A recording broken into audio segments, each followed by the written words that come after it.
mais sama bopp la gënal tekkiwul ni bañ naa la am réew bu mënul compter d'abord ci boppam li nga xam ne moom la yàlla jox ci ressource nga dajale ko fexe ba mu profité au pays d'abord nga doog a xool looy jéggaani réew moomu du mus a dem te dinaa ne réew mu mënul produire ginaar bu muy lekk bu la promettre émergence war ngaa xoolaat sa bopp ginaar réew mu dem ba mënatoo produire ginaar ak nen lu dul da ngay dem jéggaani marocain yi et bi ma déggee président Macky Sall recevoir patronat ñu ne ko suñu accès au marché public dafa faible mu leen ah oui mais vous il faut vous préparer nous sommes à la mondialisation j'ai dit mais ci calamité la catastrophe la parce que marocains yi mu naan dinañ ñëw indiens yi mu naan dinañ ñëw sud africains yi mu ne dinañ ñëw français yi keneen ak keneen dafa foog ni ñooñu dañoo xëy rek nekk fi ñu toll ils ont été protégés par leur état ils ont été encadrés et renforcés par leur état gis nga protectionnisme c'est pas duñ ko wax du wax bu ñuy kii ñëpp ay def protection xoolal actuellement guerre bi am diggante États-Unis Union européenne ak Chine ci acier bi parce que Donald Trump nee na il faut que je me protège te États-Unis c'est un pays développé quand même la première puissance mondiale te mi ngi protégé wu ba léegi yow nga nekk ndatce 25 pays les plus pauvres ci nga bokk nga ne naa ubbi sama économie foog nga ni agriculteur sénégalais mun na compétir ak agriculteur marocain waxuma la français waxuma la italien waxuma la ak yu demee noonu donc ñàkk vision ak ñàkk bëgg sa réew bi xew fii te muy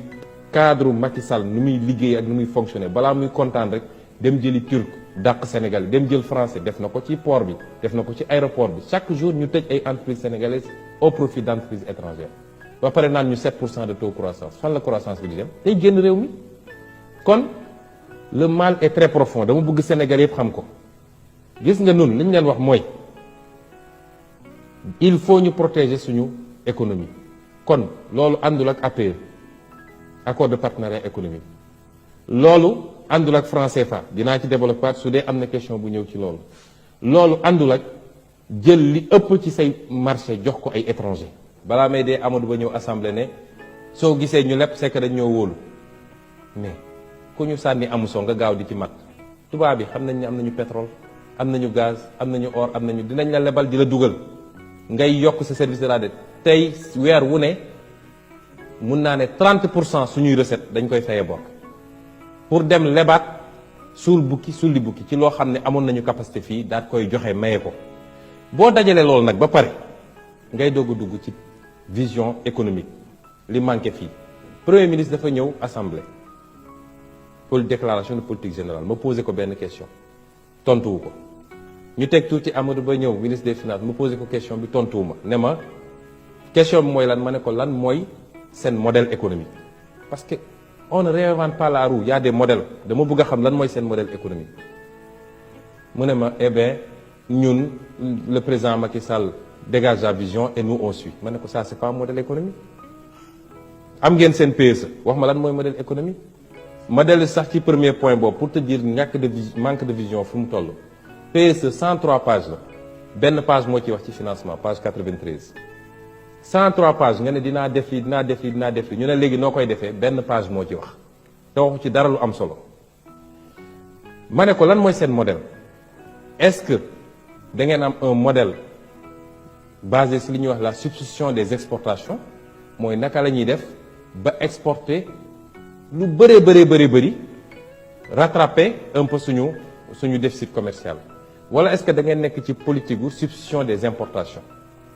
kenn ci ñoom mënuma tontu te soo jàngatee PSE da nga gis ni ñoom modèle substitution des exportations la ñu nekk modèle boobu musul dox fenn ci àdduna kon jox naa la suñu modèle mooy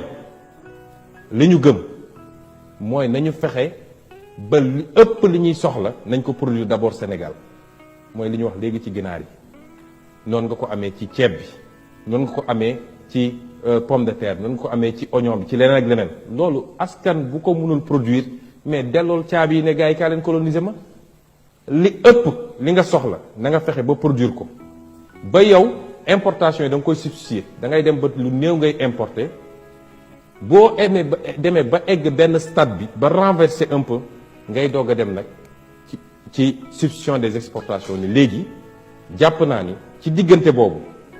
jot naa liggéey loo xam ne am na socle industriel parce que loolu lu am solo la amul réew bu mus a développé te amul industrie amul Sénégal amul industrie laaj naa ko à l'Assemblée nationale ma ne ministre des finances lan mooy seen politique industrielle bi ngeen fi ñëwee ba léegi amul benn industrie bu ñu defar Sénégal tey fi nekkoon ñëpp loof nañu barki démb ngeen inauguré en grande pompe usine textile à Thiès tëj na wala su tëjul it liggéeyul lan mooy seen politique industrielle plan triennal d'investissement bii ñu voté Assemblée nationale barki démb 6000 et quelques milliards sur les 3 ans industrie 0,97% lañ ko jox industrie ma ne ko wax ma ban réew nga mus a gis mu développé par le tertiaire 64% investissement PSE bi c'est pour le tertiaire mu ne danga di ma xool ba si ak mu ne je reconnais qu'on a un problème avec la politique industrielle loolu ñàkk vision weesuwul loolu kon politique de substitution des exportations ça signifie que il faut que nga développer une filière industrielle forte mooy porter loolu parce que industrie mooy trait d'union entre secteur primaire la ngay produire tey suñu amoon industrie yu forte duñu ne suñu gerte du Macky Sall du taxaw naan Turquie dimbale leen ma ngeen ñëw jënd sama gerte parce que chaîne bi waroon jóge ci production bi gerte gaa ngi ci àll bi léegi 150 la ko paysan di jaayee gàcce la ci Sénégal te métti na ci ñoom ñu ngi leen di masaw meew mi ngi yàqu ci àll bi parce que amuñu stockage amuñu industrie te boobu facture importation lait Sénégal ci facture yu gën a diis la sàmmkat yi ñi ngi obligé bazarder meew mi à 100 francs le litre ñàkk vision weesuwul loolu mu mel ni dañu am ñu leen ne waru leen am politique industrielle donc maillon fort bi ci politique bi ma lay wax nii mooy industrie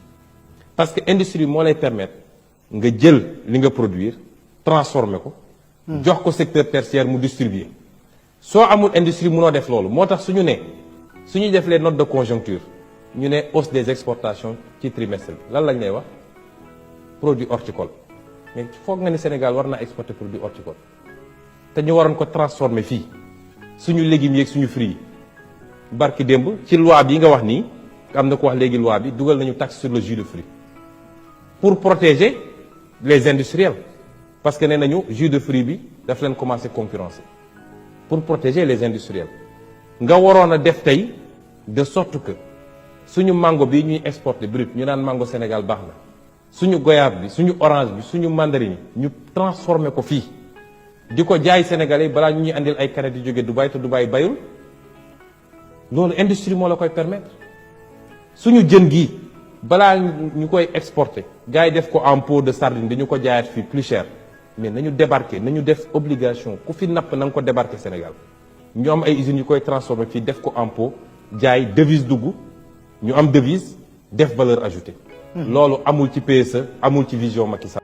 Notre destin en main. Abonnez-vous et merci.